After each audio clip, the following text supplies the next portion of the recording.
আজকে সকাল সকাল আপনাদের ভাইয়া বাজারে চলে গেছে। বাজার থেকে দেখেন কি আনছে।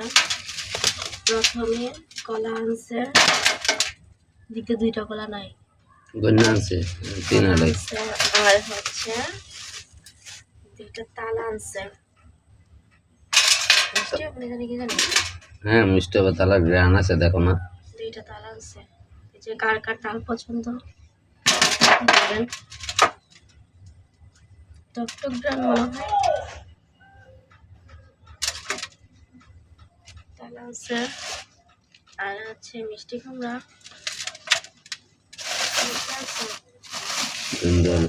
দুলদুল আনছে। আর এখানে কি মাছ কাইটা আনো নাই না? কাটাগুলো কেটে আনছে আর মাথাটা কেটে আনছে। মাছ আনছে। তো আজকে এগুলো বাজার আছে, বাসায় অনেক বাজার আছে, তরকারি আছে, এই জন্য বেশি একটা বাজার আনে নাই, অল্প কিছু বাজার আনছে। তো সবাই ভালো থাকবেন, আল্লাহ হাফেজ।